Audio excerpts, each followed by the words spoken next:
Welcome to the Texas Conflict Coach radio program. If you have ever experienced or engaged in destructive or unresolved conflict, then you know it leads to broken relationships, distrust, and damaging results. Our program will help you manage and resolve conflict effectively with strategies, valuable resources, and support.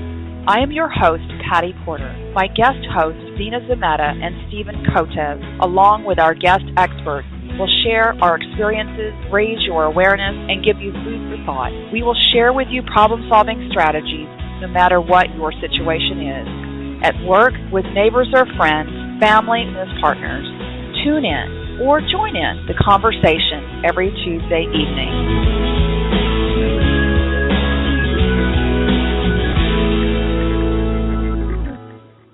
Well, good evening, everyone. We continue our series on courageous conversations between parents and their children, regardless of age.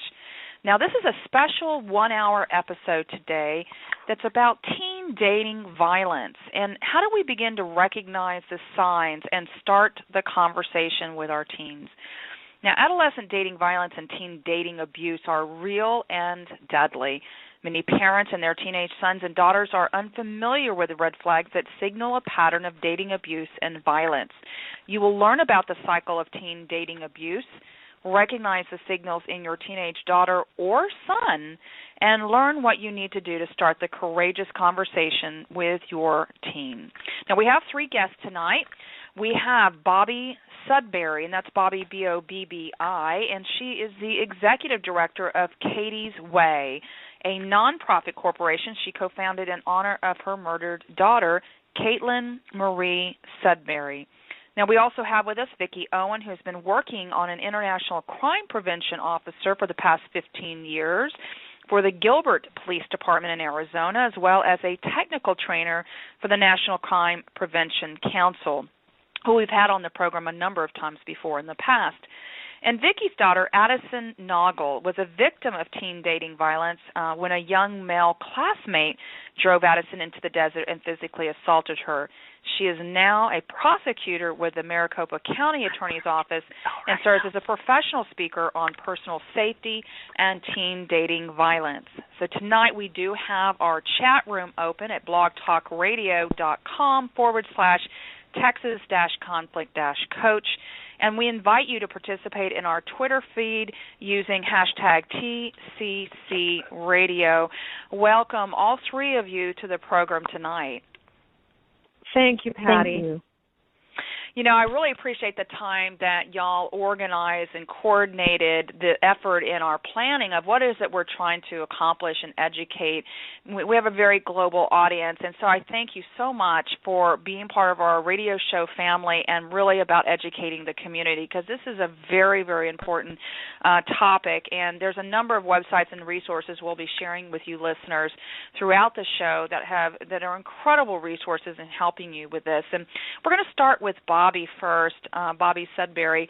And first and foremost, Bobbi, you have a compelling story and experience, and I appreciate your willingness to share this with our audience. What do you want listeners to know about you and your daughter, Kaity? Well, first off, to know that, my daughter, Kaity, was a very intelligent, self-disciplined individual, and she was very giving and loving, and, this whole, what happened to us, completely blew us out of the water, and, she is definitely not lost to us in vain, because she continues to make a difference through Kaity's Way by, us promoting healthy relationships and bringing awareness to the issue of teen dating violence. She had a beautiful nature, and it was to, help others. And through Kaity's Way, she is continuing to do that with her story.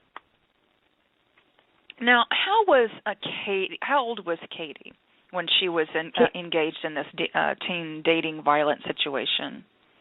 Well, she initially started in the relationship when she was 16 years old. It was her first dating relationship. Up till then, she was just friends with everybody. And, it lasted for nearly a year. So she was 17 years old when, unfortunately, he murdered her. Okay. All right. So this was her first dating relationship, and we'll get into some of the specifics, but, I really appreciate, as you said, her story continues to live on. I actually was visiting your website actually a number of times and trying to share that with other people in my networks about, promoting healthy relationships, and it was really educational about, the signs, the signals, the red flags, the safety plan. There's so much resources on that, and I'm glad that you're able to use her story to share with others so that they don't have those same experiences, both parents and the teens themselves. So, this show is about educating listeners and also raising that level of awareness. And so can you first define for us the terms that we might hear pertaining to dating relationships? Well, basically there's, some refer to, teen dating violence as teen dating violence, but also as adolescent dating violence, as intimate partnered violence, teen dating abuse. And these are all basically interchangeable terms. They lead to the same thing where, these teenagers are in unhealthy dating relationships. Now, when you say adolescent dating violence and dating abuse, is there a distinction or a line that's crossed between the abuse versus violence? That would probably depend on who you're speaking to. Me, myself, no. Abuse is violence, and to have violence, you have abuse. Okay. All right. Thank you for clarifying that. Now, you said that Kaity was 16 years old when she first started dating. What age frame are we talking about here in terms of adolescent dating violence and teen dating abuse? The age range that we see a lot of it in is between the ages of 13 and 24. You have 72 to 75% of, 13, 14-year-olds saying that they date. Maybe not in the most traditional sense, but they're still showing an interest in having an intimate relationship with somebody else. That's why we encompass them as well. But your most vulnerable age range is 16 to 24. These are, people that are actively dating. And, because dating is new to a lot of them, just like it was new to Kaity, they're very naive. And, a really good-hearted person can be somewhat vulnerable as well. Okay. All right. Thank you. So we know that we're talking about not just teens, but young adults who are going into college and things of that nature. And, what was interesting is, when I opened the show, we talked about how do we learn to have these conversations, but also not just with your teenage daughter, but your teenage son. So say a little bit more about these types of dating violence and dating abuse, because I want to make sure we're not stereotyping. So what do you want listeners to know about gender in these types of relationships? Well, it definitely is not gender specific at all. You have where there's the guy being abusive to the girl, but you also have girls that are abusive towards guys. It's just abusive in maybe not in such an abrupt way, so to speak, although you do see girls slapping guys, which, is physically abusive, but there's a lot of manipulation that goes on, too, with girls towards guys, but then guys can be manipulative towards girls. You also have girls on girls and guys on guys.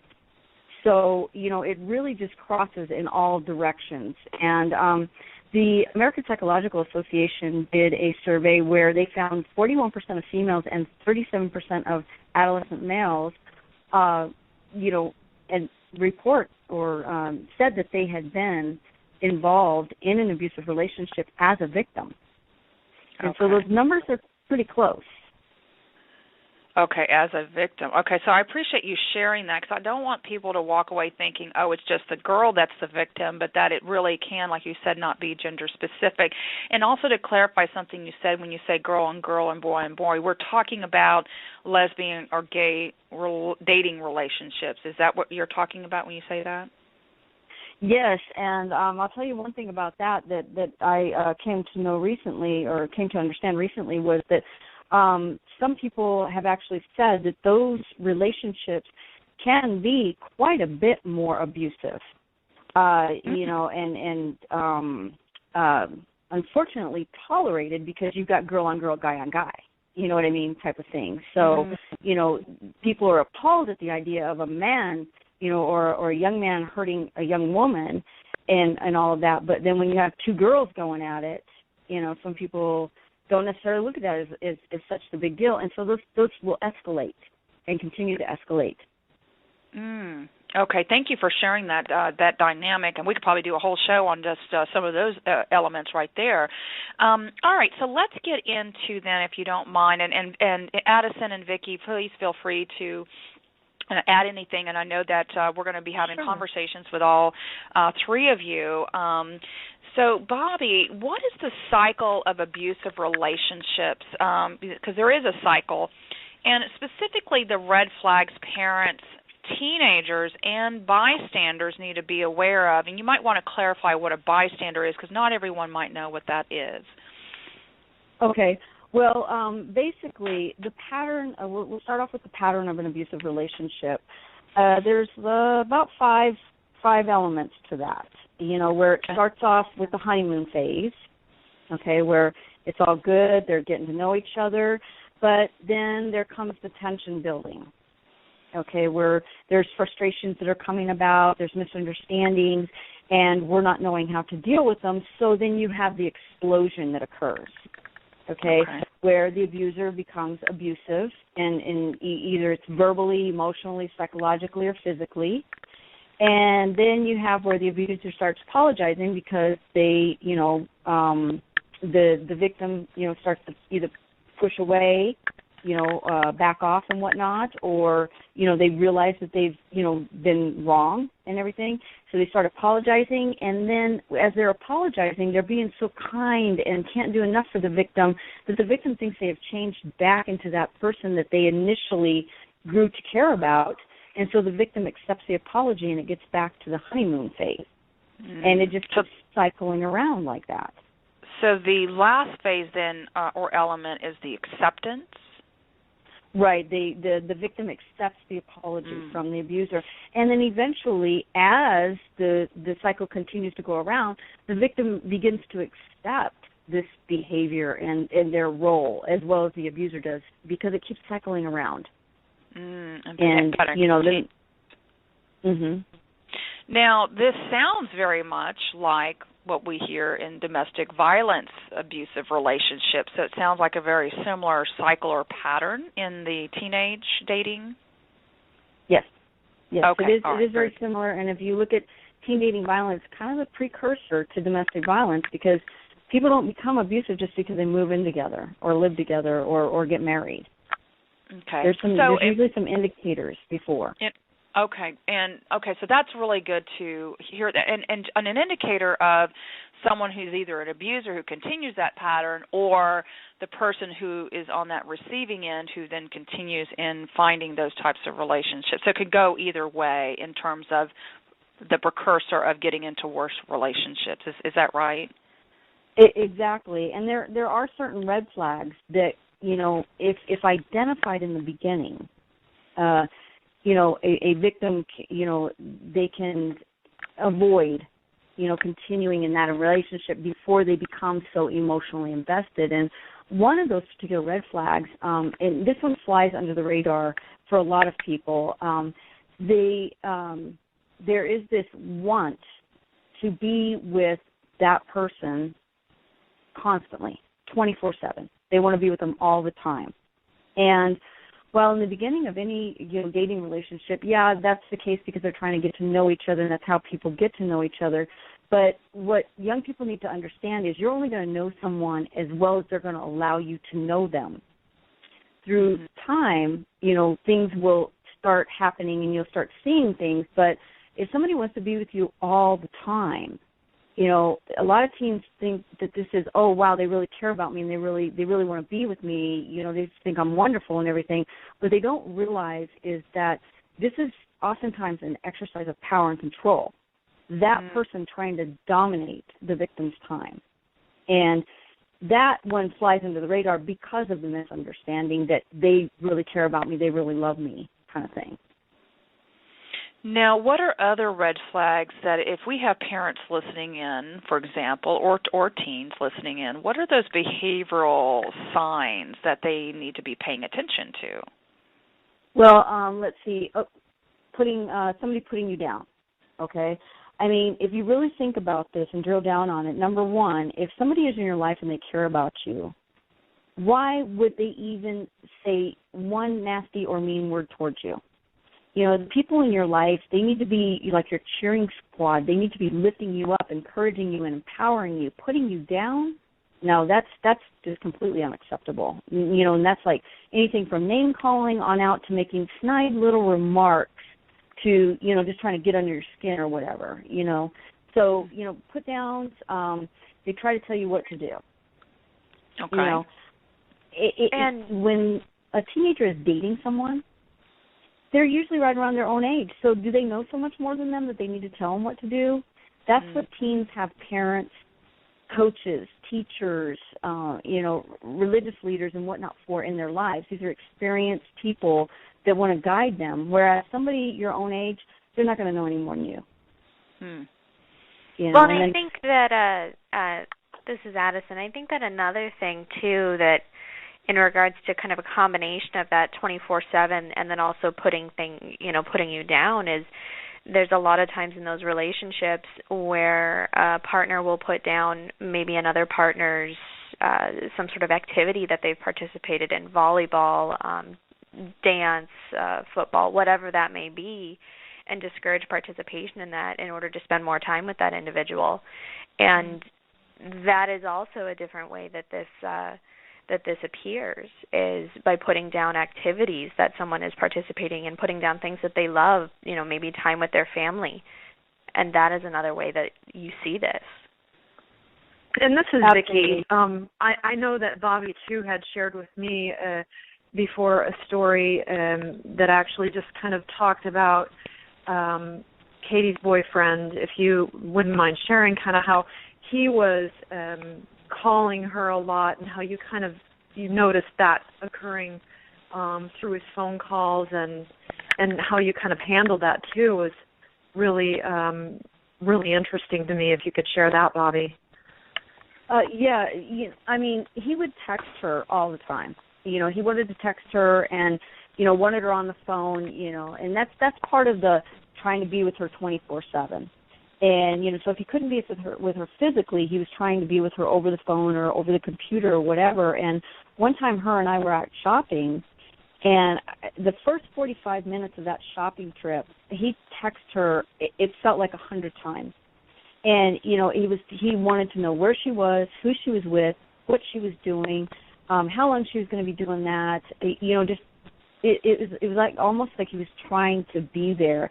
And, you know, I asked her to, you know, turn off her phone just because it's just her and I out shopping. And, you know, because the way I feel is that, you know, once she said I'm with my mom shopping, at that point he should have said something to the effect of, okay, you know what, text me when you're done. Talk to you later. Have fun. But instead he kept texting. So she did turn off her phone and everything. And, you know, when we got home a couple hours later, that phone was blowing up. It was absolutely crazy once she turned it on because, again, he kept texting, and as he texted, he became more and more enraged. His tone escalated. What he was saying escalated. You know, he was starting to call her names, accuse her of being with another guy.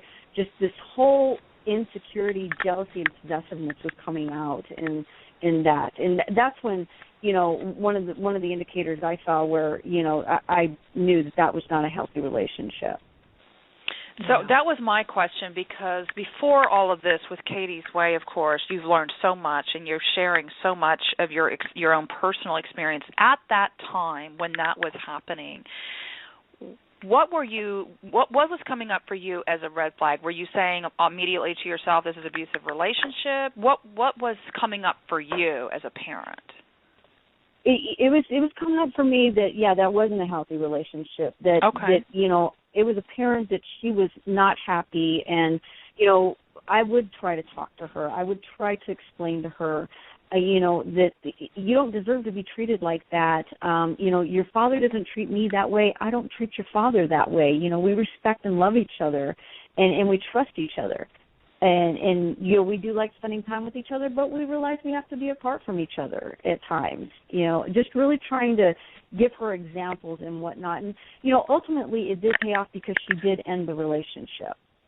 Okay. All right. Very good. Well, I was wondering about that because, you know, parents, you know, there so many times, you know, parents want to be friends with their children, and they're like, oh, it's no big deal, or they're just, you know, at that stage or whatever. So we want them to be purposeful and intentional about what they're seeing, what they're hearing, and let their instinct be their guide to say, this is not right, this is not healthy, this is not.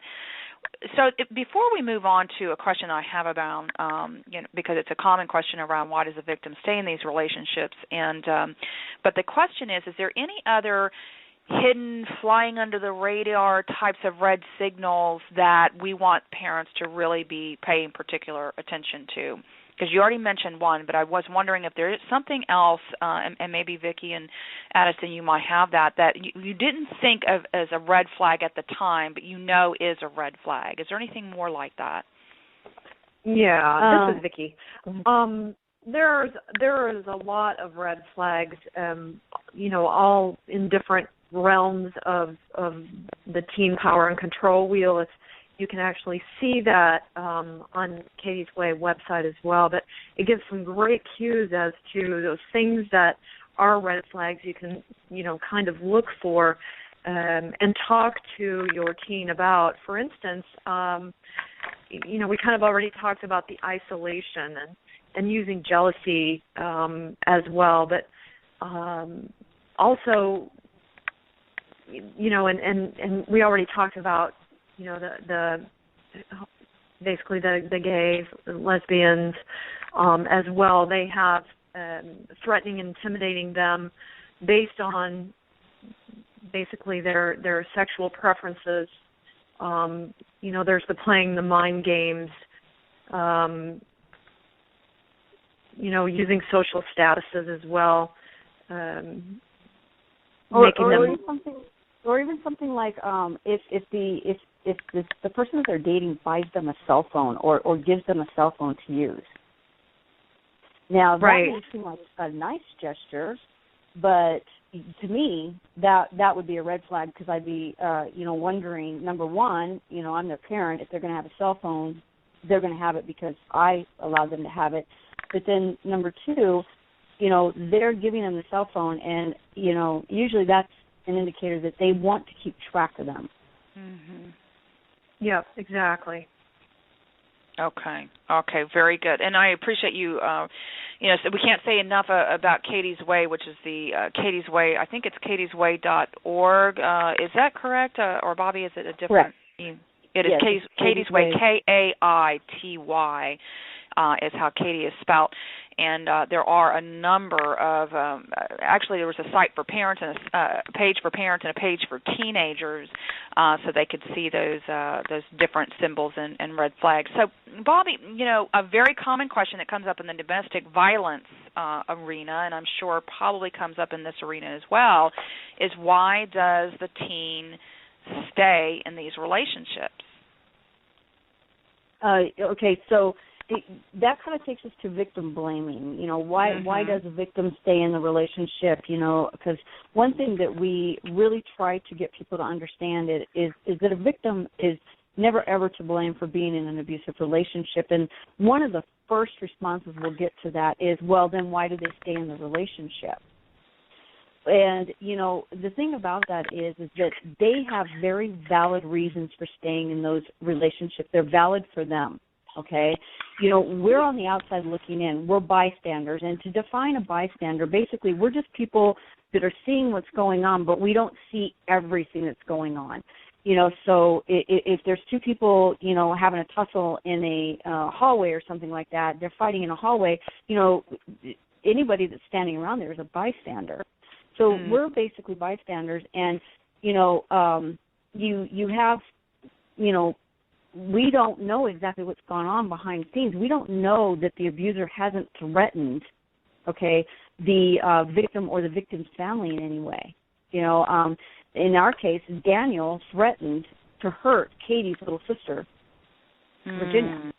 You know, Daniel would say mean things about Kaity's friends and Kaity's family, and and stuff like that. So we don't know that threats aren't being made. We don't know that they're not threatening to ruin their reputation. Start rumors about them in school. We don't know all the facets of what's going on. So the victims do what they feel they need to do. But instead of asking the question, why does the victim stay in the relationship, let's start asking the abusers why they abuse. And why don't they choose not to abuse?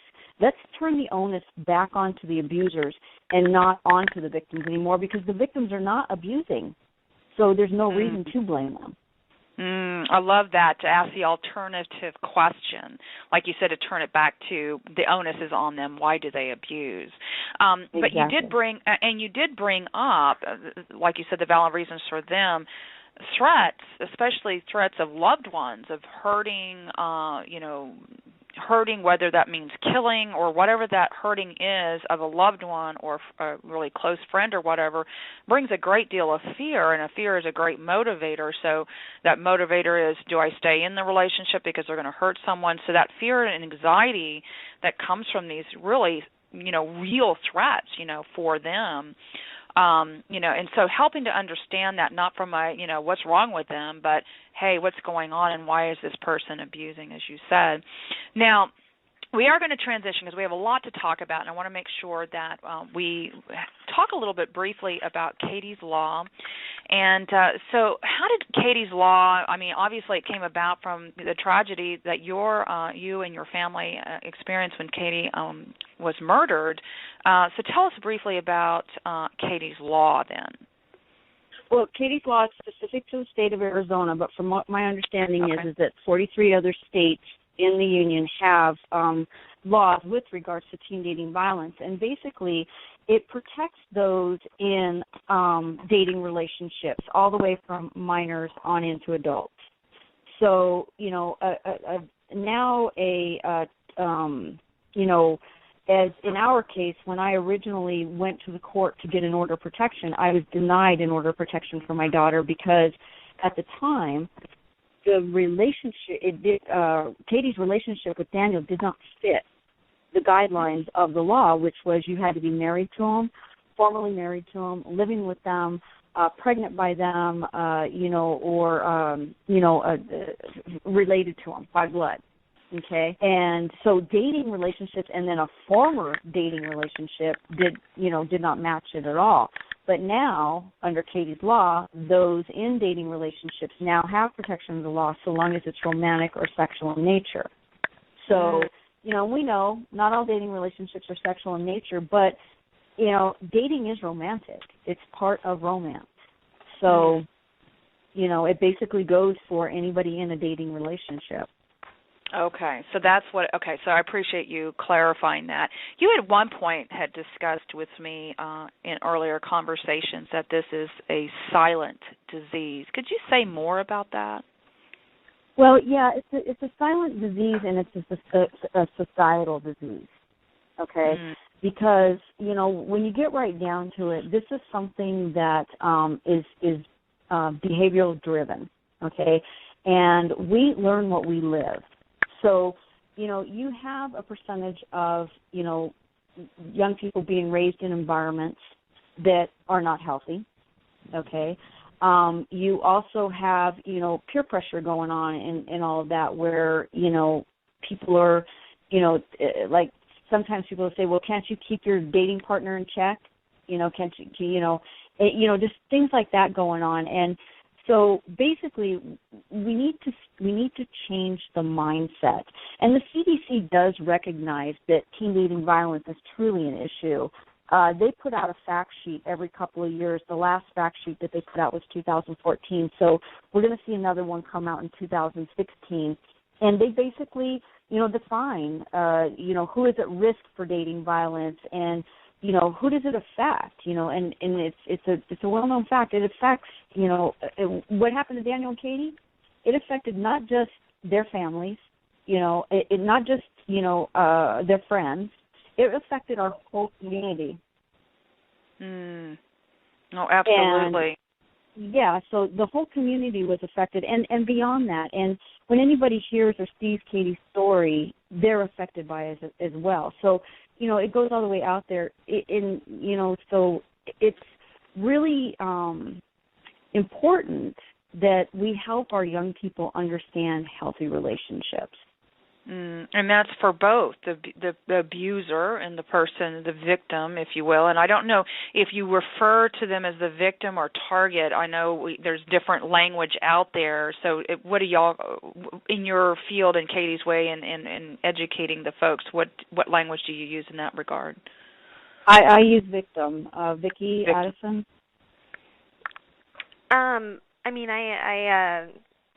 I'm a prosecutor, so we use victim when it is a crime. However, when I am out speaking, I use target because it's a target. It doesn't necessarily have to be a personal thing that they have picked you out, but this particular situation has led you to be the target of their actions. Yeah. Okay. That's okay. You as well, Vicki. Okay. Yeah, because I've heard correct. that both Law enforcement.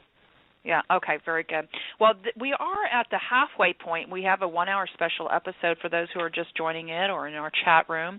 And you're listening to the Texas Conflict Coach radio program. I'm Patty Porter, your host. And we invite you to follow us on Blog Talk Radio and Twitter at TX Conflict Coach. And we're talking about teen dating violence and the signs and signals, but also the strategies of, how do we,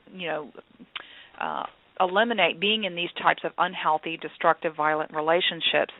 And what are parents doing to have these challenging conversations? I mean, that's really at the thrust of it. What are we noticing, parents, about our teenage sons or daughters that might be in these unhealthy relationships? And what are we seeing and hearing, and what are we doing to have these difficult conversations with our children? And so what we have with us today, the three guests, is Bobbi Sudberry with Kaity's Way, Vicki Owen from Phoenix, and Addison Naugle, who's a prosecutor with Maricopa County. And we're going to transition now to a little bit more with Vicki and Addison to hear a little bit of their story. Vicki is actually Addison's mother, and they've had their own personal experiences with teen dating violence. And we're going to start with you, Addison. And when you were younger, you also experienced teen dating violence. And so what would you like listeners to know about your story for today? Well, in regards to my story, I think that it's very important to, highlight a couple things that happened to me that caught me off guard. Growing up with my mom, I always felt like I was very aware that teen dating violence existed. I spent a lot of time learning self-defense and going with my mom to different conferences and learning those different things. So I had knowledge that this is something that could happen. I had a little bit of training on how to prevent it from happening to me, and yet it still did. So to highlight some of the things that I learned through this situation is sometimes you really don't know who is around you. I was assaulted by someone who was looked up to in the community. I had a religious upbringing. His parents were very well established, and they had a lot of money. There really weren't a lot of complaints about this individual, and I never in a million years upon meeting him would have thought that this is what would occur. So expectations of people just through rumors and maybe reputation are they can be deceiving. You don't necessarily know what someone is like behind closed doors or what they're capable of. And that is something that to this day I really do take with me, that you really don't know. That makes it a little bit scary. The other thing is, too, is that thinking that it's your fault somehow, that you could have done something different and the result would have been completely different. I think that there is always room for preparation, but knowing that if this is something that happens to you, it's not something you did. You didn't do something to become a victim. And you always think about in your mind, you'll go over and over and over again, what could I do differently? What didn't I see? So I think it's important to pay attention to all of these different variables. Keep them in mind. Make decisions based on those variables and what you understand. But if something does happen, it's not your fault. It could happen. You did not do this to yourself, and you feel like you should have been smarter and recognized it, but that's not necessarily how things work. So those are the two things that I think are the most important about my story, is that the person who did this to me, this was not someone who my parents disapproved of, who, was, didn't have a drug problem. None of those things that I think when parents think about the kids that they don't want their children around, he was not any of those things. So they don't have to be any of those things. It can be someone who is a great student, who is winning awards for theater, who's doing all of these things, and yet this can still happen. Okay, very good. And the thing about it is and I'm going to come back to you, Addison, just a minute, because I want to stay in this moment of your story of what happened there. And I'm going to ask Vicki, as the parent, first of all, let the listeners know because of your background, because I think, Addison, when you were saying that you went with your mom to conferences and things of that nature, Vicki, you were already in the law enforcement field, is that right, back then? Yeah, I've been in law enforcement now for about 15 years, and in mostly prevention the entire time. So Addison did attend, and of course I would bring home the how to help in times of possible abduction of children, and she would participate in those types of things and learning self-defense. And it's one of those experiences where sometimes you just don't have all of the answers. It doesn't mean that you can't somewhat prepare yourself for some of these things as well. But, me as a parent, after this happened, I had a very feeling of I was angry. How could somebody do this to my kid? I'm a member of law enforcement, and I really talk to my children about things that could happen to them, whether they be, sexual issues, the self-defense, drugs, drinking, those types of things, and kind of being stumped as well as how do you go about handling something like this in this situation, especially since she didn't want it to be known so much that this had occurred, to further traumatize her and to make it difficult in her, high school situation. So those are questions that came up with me as we were dealing with this. So Vicki, what I was going to just clarify something right quick, Vicki or Addison, because of your level of awareness, and I think what this does is help normalize for people here.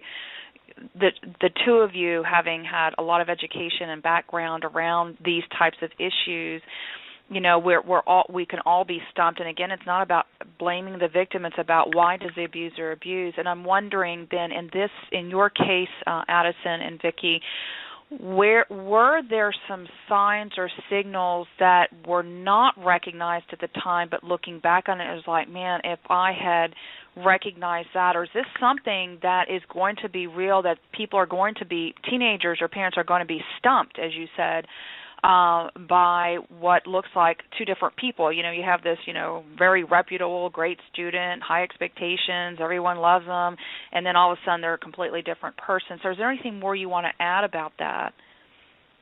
Well, I think that in my particular situation, let me just tell you a little bit about the story, because I think that that'll help clear up a lot of it. The individual that this occurred with, this was somebody who I had known for a couple months in high school, and he had asked me to come hang out with a group of friends. So we had all met up with a group of friends. After that, he asked me if I would be interested in going to the desert to look at the stars, which I know that probably sounds maybe a little bit funny in Texas, but that is something that happens in Arizona. Lots of vast space out there to look at stars. Yep. So, that was something that people would, go out to the desert and look around and look at the stars.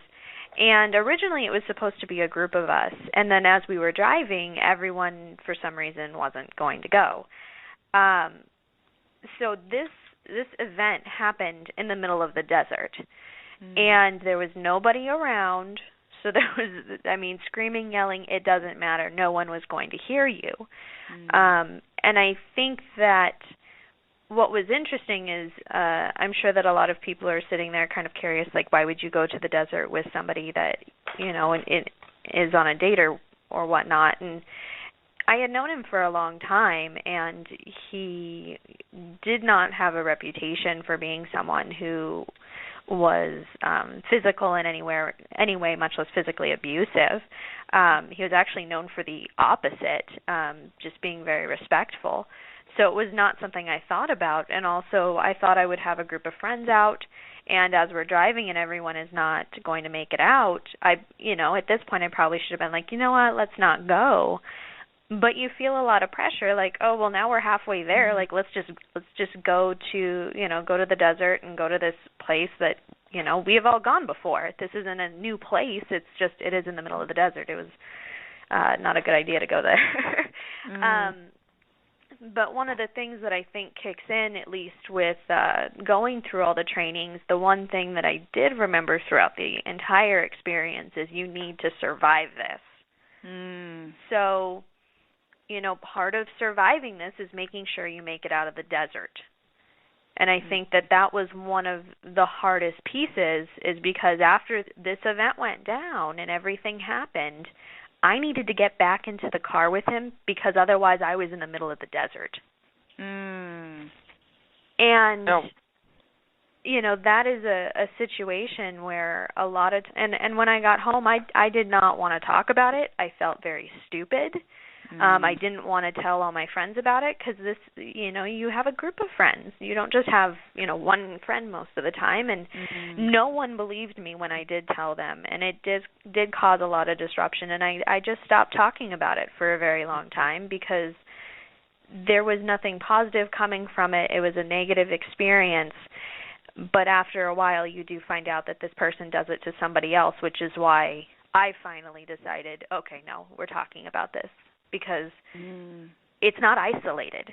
I think you want to think that it was you, that you did something and this happened, but it's not. There will be other people. So you can't stay quiet. Vicki, were you going to add something, or Bobbi?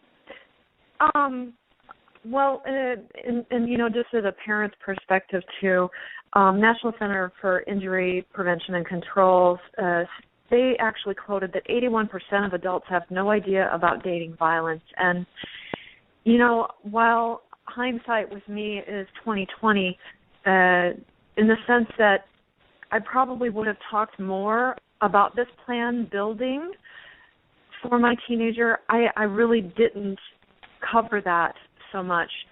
And just the fact that people are listening to this radio program today gives them basically a better thought process of preparing with your teen some of these things that they can do and talk about. So that those are, it's all good information. So even for the people that are listening here, it's more than I didn't know a lot about. So I didn't have a plan in place for a breakup or a plan in place for Addison to really discuss, the buddy system, things of that nature, because in that sense, the buddy system and making sure that you openly said, no, not comfortable with this, might have been helpful in those cases. Well, let's go ahead, Alice. I just want to highlight something super quick. In my mind as a teenager, I thought I was using the buddy system. I just picked the wrong buddy. Yeah. Well, you already had some trust with him. Exactly. There were not a lot of indicators or no indicators that there was anything that was potentially a threat. And I don't necessarily mean a violent threat, but anything that was a sign or signal that says you're in trouble, specifically from him. So that's interesting about like you said, the buddy system. So let's talk about then what parents and teens need to be aware of and what conversations, because this is about these courageous conversations, right? And it's not just courageous conversations after the fact or during that, but like you said, how do we prepare and plan, put these things in place? How do we educate ourselves so we can have these conversations? So one of them is the buddy system. So clarify for parents and teenagers what a buddy system is. Well, the buddy system is actually making sure that, especially in dating situations, that you're going with more than just an individual couple, that you're bringing different couples in with you, so that you have more of a public kind of relationship, especially when you're just meeting and knowing someone. Because as Addison said, you really don't know someone. You really don't know them. Mm-hmm. Well, and then also, too, with the buddy system, after the relationship has ended, because for victims, the most dangerous time in ending an abusive relationship is when you end that relationship. So therein comes for the buddy system as well, because then what you don't want is your child going anywhere alone, because the abuser could very well come out of nowhere. And it's best to, be together and everything, too, as well. So during the relationship, but also, if they end the relationship and it was abusive and everything, and you see that there could be harassing behavior afterwards, definitely that buddy system should, be in effect. Okay, thank you, Bobbi, for clarifying that. And like Addison was saying, she had a buddy system in the terms of she thought she was with someone safe, but here the added element that I'm hearing now is it's not just the one person, but going with multiple people. So you're not, especially in any kind of relationship, because like you said, you don't really know anyone. So it's not like, okay, if I'm in an abusive relationship, I'll get a buddy. It's not that. It's just have that plan in place of if you're going to be dating as a teenager, whether it's 13. We know that's not traditional dating, but like you said, the most vulnerable age group was 16 to 24 is going out with a number of other people or couples in a more public relationship. Now, what other things do they need to be having conversations about? What should a parent be sitting down and saying, we need to be talking? Well, I think that preparing a plan, and like Bobbi had said, a plan for when you're breaking up with someone is pretty important. And some of those plan details can be something as simple as making sure that you changed your phone number. It's an easy thing that you can do through a phone company. And also making sure that you're putting the word out that the relationship is done, so other people around you realize that if there's something going on between the two, probably shouldn't be occurring, so they can kind of pay attention as well. You can also update your school, let them know. School staff can be watching as well, and making sure that you're okay. Just actually speaking to your teen and creating this type of a plan and talking about what could happen is really going to be beneficial as well. And can I add one thing to that? Yes, please. One more thing that we want to consider, or the parents and the team should consider when ending an abusive relationship, is assess your social media presence. I was wondering when that was going to come up.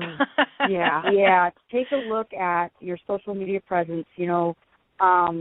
Block the abuser, but also block their friends, because they will find a way in through their friends. Also, too, the victim has every right to, look at the friends, the mutual friends they have, and say, hey, pick a side. Because if you're with them, fine, okay, but they need to block them.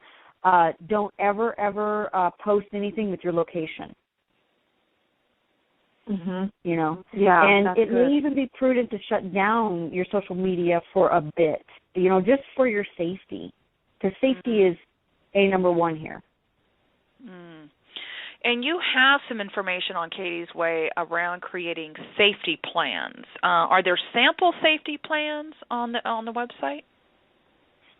Well, on our particular website, yes, we do make suggestions, as Vicki had mentioned some of them already. But also, too, every safety plan is specific to the individual and their situation, so they're going to vary. So I encourage people to, Google it and look out there and talk to advocates and people that know, because they will help, work that out to where it fits that individual and that family. And I just want to highlight something else, too, that now is possible, because of Bobbi's efforts, is if you need to get an order of protection, do it. I know a lot of people are really scared to. I deal with a lot of victims every day who don't want to go get an order of protection. They don't want to make their private life public. And although I understand and I sympathize, this is, it's like I said in the beginning, it might not just be to you. It's going to be to whoever this person has picked. This is how they're going to act. This is how they're going to treat you. It will just continue. Something like teen dating violence and violence in general is not a private matter, and it shouldn't be, because that is affecting our entire society. This is a society-wide epidemic that is happening. Another thing is that I think that it's always important to make sure that you're talking to your teens, about how they're, or at least pay attention and kind of watch, see how they're, the person they've chosen to associate with, dating or whatnot, how does that person treat their friends? How does that person treat their parents? How does that person treat other previous people they dated? How are they treating other people? Don't just base, maybe have them expand their understanding of how does this person act in all situations. And I think that is an incredibly important piece. If they break up with someone who maybe that person has been, fairly nice to them, maybe it was a short relationship, but there's someone who has all of these other issues where maybe they are known to have these rage of fits and get very violent, that maybe you should talk about it even though maybe it didn't happen in your situation. Pay attention. Very good. I'm glad you said that. Now, we have about 8 more minutes left, and I want to start, as we start to wrap down, there are a couple of really important questions I want to ask. And the first one is, if a teenager's listening to us now and they're in an abusive relationship, they're like, oh, my God, I'm in what's considered an unhealthy relationship, and no one knows about it. No one knows about it except them and the abuser. What do you say to them now about how they either need to get out of the relationship or what they need to do to speak up or to set some boundaries? What would you say to them right now? And anyone can respond to that. Bobbi, go ahead. Okay. Okay. Well, I would, first, say that, find a trusted adult, somebody that, can help you navigate out of that relation and talk to them about it. And adults, most want to help, and they want to understand. And if there's any adults listening to this program right now, or the adults that are listening to this program right now, they get it, they understand it. So, yeah, find that trusted adult, talk to them about what's going on, and let them help you navigate out of it, and realize that a relationship should be fun. It should be happy. It shouldn't be stressful, and you need to be enjoying it because you're in a good time of your life right now, and that you should be having fun. And if you're in a relationship that's causing you stress, then, you need to consider what you should do to alleviate that stress per se. Okay, very good. So find that trusted adult, and if you're not comfortable going to a parent for whatever emotional reason, we're embarrassed, we don't want them angry at us, whatever the teenager's thinking or the young adult is thinking, find someone. It could be, someone at your church community, your aunts, someone at school, but like you said, Bobbi, a trusted adult that you really feel you can connect to. The other thing I wanted to ask you, and I think this is really important, but let's say a parent who is listening now is the parent of a teenager who's actually exhibiting abusive behaviors. What would you want to share with those parents right now to help them recognize and start to have conversations with their abusive or their teenager who's exhibiting these types of abusive behaviors? Okay, a lot of patience have to go into this because, the thing about it is teens, we have to approach them delicately, and we have to listen to them and we have to hear them. And by all means, we don't want to judge them or come off as if we are judging them. So we really need to watch our body language. We want to empathize with them, and then we have to validate their feelings towards the abuser because, like it or not, they care about that person. Mm-hmm. And to sit and talk bad about that person is only going to distance you from the teen, okay? And, educate about developing healthy relationships, and, approach the option of, creating a safety plan for ending the relationship. Just keep talking to them and keep letting them know you're there and in support of, what they need to do and that you care. And like with Kaity, I talk to her all the time, every opportunity I got. And it paid off because she did end the relationship, and she was on her way. We just, couldn't predict what somebody else was going to do. Yeah, and I'm glad that you said that to approach the teenager delicately, whether it's the victim or the person who's demonstrating an abusive behavior. And the thing I think that's also what's going to be important is the parent I would imagine would be important for the parent to let them know what is it I'm seeing and what is it I'm hearing. This is so you're naming the behavior, not making a judgment or labeling the person, but actually naming the behavior that you're seeing or you're hearing, language that they're using, certain actions. So I think that would be important, but again, like you said, approaching it delicately, watching body language, validating what might be going on for them. So it seems like they would need to be able to articulate those specific behaviors that they're observing. Well, and the thing is too is that parents, we love our kids. We love them dearly, and one of the most frustrating things, and Vicki, I would imagine you could agree with me, one of the most frustrating things is to see your child in an abusive relationship or knowing that your child dealt with one. Mm-hmm. And what you don't want to do is fly off the handle. I know it's, you just right away want to take care of the situation and knock it out and, all of that, but you have to keep your cool because you're going to scare your teen. Yeah. And that's going to distance them. Yeah, and exactly. Something else that I just want to, put up as an alternative, I know that a lot of teenagers don't feel comfortable talking to adults. Another thing that I have found that has really helped a lot of people is write down all the things that you are looking for in a relationship. And look at that list. These are things that, you've thought about for a long time that you're looking for. Did you put abuse down? Because I bet you didn't. And think about that. Mm-hmm. And I know that sounds really silly, but it is one of those things where, when you are dating and you're getting to know people, these are people that are in your life. Your time is invaluable. If this is not what you want, what are you doing? And I know that sounds silly, but it puts it back into your teen's hand as you have made these decisions. These are the things that you picked, that you wanted in somebody. You didn't put that on there, and that's where you're at right now. So it's a little bit of a self-check that they can say, okay, yeah, this is not what I want. So maybe it is time to go talk to an adult. Maybe it is time to end this.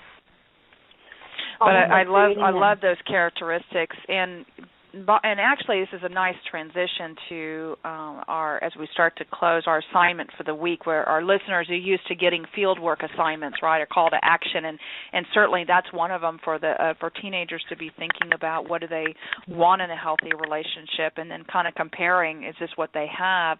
Bobbi, do you have a specific field work or call to action item that you want to share with our listeners?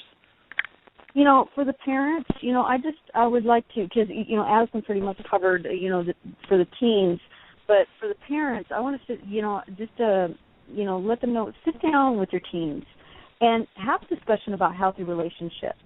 And, the relationships that they have, as well as, other relationships that they see going on. Have the conversation. Open that door so that they, understand that you are knowledgeable about it and you get it in all of that. Go through our website. Utilize our website as one of the tools, since it has a teens page and, whatnot. Go through that with them and talk to them about the different points on it. And so that they can understand the reality of the possibility of this issue affecting them or anybody that they may know. Because as Addison mentioned, you just don't know when somebody's going to turn out to be that way. Mm-hmm. Well, and they don't need to be waiting until they're in an abusive relationship. You're saying now, if your teenagers, adolescents are dating now, or you're anticipating them dating in the next year, to be having these discussions now about those relationships, helping them brainstorm, as Addison said, some things of what do they want in a healthy relationship. They might be listing things that are really not healthy, but they think they are. So it's this conversations that, like you said, Bobbi, opens the door for those conversations. Now, we've mentioned kaitysway.org. That's KAITYSWAY.org is the primary website. But you had another resource, Bobbi, that you also wanted to share with them. Yes, it's called breakthecycle.org. And the reason I suggest that is because if you live in, any of the 50 states in the union, they have a specific place that you can go to on their website to see how does your state rate, like a report card type of thing, as far as laws with regards to teen dating violence. Okay, great. So that's breakthecycle.org. It's spelled just like it sounds.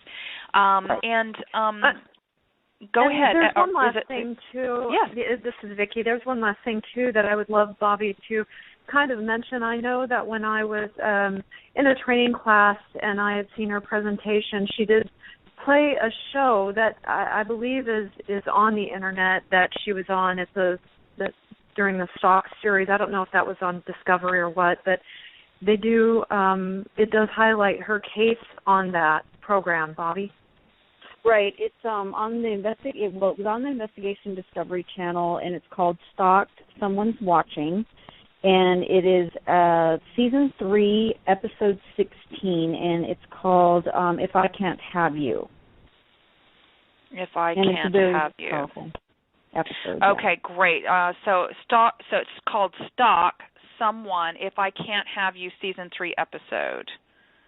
Stalk, okay, and that's Someone's Watching. Stalk, Someone's Watching, If I Can't Have You.